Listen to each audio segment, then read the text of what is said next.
रामायण के 7 कांड। मानव की उन्नति के 7 सोपान। एक बालकांड। बालक प्रभु को प्रिय है क्योंकि उसमें छल कपट नहीं होता।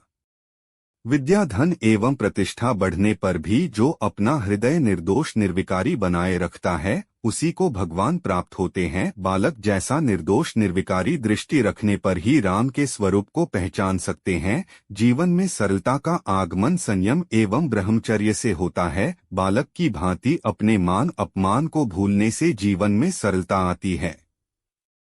बालक के समान निर्मोही एवं निर्विकारी बनने पर शरीर अयोध्या बनेगा। जहाँ युद्ध वैर ईर्ष्या नहीं है वही अयोध्या है। 2 अयोध्या कांड। यह कांड मनुष्य को निर्विकार बनाता है। जब जीव भक्ति रूपी सरयू नदी के तट पर हमेशा निवास करता है तभी मनुष्य निर्विकारी बनता है। भक्ति अर्थात प्रेम। अयोध्या कांड प्रेम प्रदान करता है। राम का भरत प्रेम, राम का सौतेली माता से प्रेम आदि सब इसी कांड में है। राम की निर्विकारिता इसी में दिखाई देती है। अयोध्या कांड का पाठ करने से परिवार में प्रेम बढ़ता है। उसके घर में लड़ाई झगड़े नहीं होते, उसका घर अयोध्या बनता है। कलह का मूल कारण धन एवं प्रतिष्ठा है। अयोध्या कांड का फल निर्वैरता है। सबसे पहले अपने घर की ही सभी प्राणियों में भगवत भाव रखना चाहिए।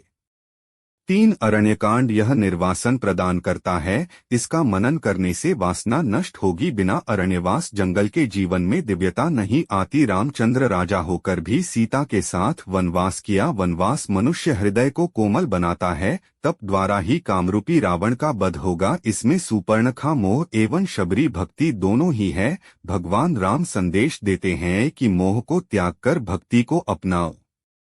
4 किष्किंधा कांड। जब मनुष्य निर्विकार एवं निर्वैर होगा तभी जीव की ईश्वर से मैत्री होगी। इसमें सुग्रीव और राम अर्थात जीव और ईश्वर की मैत्री का वर्णन है। जब जीव सुग्रीव की भांति हनुमान अर्थात ब्रह्मचर्य का आश्रय लेगा तभी उसे राम मिलेंगे। जिसका कंठ सुंदर है वही सुग्रीव है। कंठ की शोभा आभूषण से नहीं बल्कि राम नाम का जप करने से है। जिसका कंठ सुंदर है उसी की मित्रता राम से होती है, किंतु उसे हनुमान यानी ब्रह्मचर्य की सहायता लेनी पड़ेगी। 5 सुंदरकांड। जब जीव की मैत्री राम से हो जाती है तो वह सुंदर हो जाता है। इस कांड में हनुमान को सीता के दर्शन होते हैं। सीता जी पराभक्ति है। जिसका जीवन सुंदर होता है उसे ही पराभक्ति के दर्शन होते हैं। संसार समुद्र पार करने वाले को पराभक्ति सीता के दर्शन होते हैं। ब्रह्मचर्य एवं राम नाम का आश्रय लेने वाला संसार सागर को पार करता है। संसार सागर को पार करते समय मार्ग में सुरसा बाधा डालने आ जाती है। अच्छे रस ही सुरसा है। नए नए रस की वासना रखने वाली जीभ ही सुरसा है। संसार सागर पार करने की कामना रखने वाले को जीभ को वश में रखना होगा। जहाँ पराभक्ति सीता है वहाँ शोक नहीं रहता। जहाँ सीता है वहाँ अशोकवन है।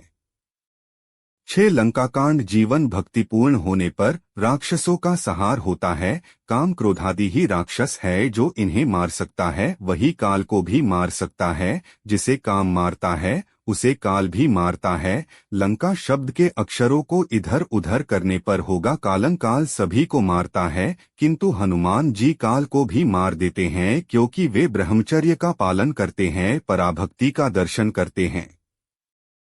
7 उत्तरकांड। इस कांड में काकभुसुंडी एवं गरुड़ संवाद को बार बार पढ़ना चाहिए। इसमें सब कुछ है। जब तक राक्षस काल का विनाश नहीं होगा तब तक उत्तरकांड में प्रवेश नहीं मिलेगा। इसमें भक्ति की कथा है। भक्त कौन है? जो भगवान से एक क्षण भी अलग नहीं हो सकता वही भक्त है। पूर्वार्ध में जो काम रूपी रावण को मारता है उसी का उत्तरकांड सुंदर बनता है। वृद्धावस्था में राज्य करता है। जब जीवन के पूर्वार्ध में युवावस्था में काम को मारने का प्रयत्न होगा तभी उत्तरार्ध उत्तरकांड सुधर पाएगा। आथ जीवन को सुधारने का प्रयत्न युवावस्था से ही करना चाहिए।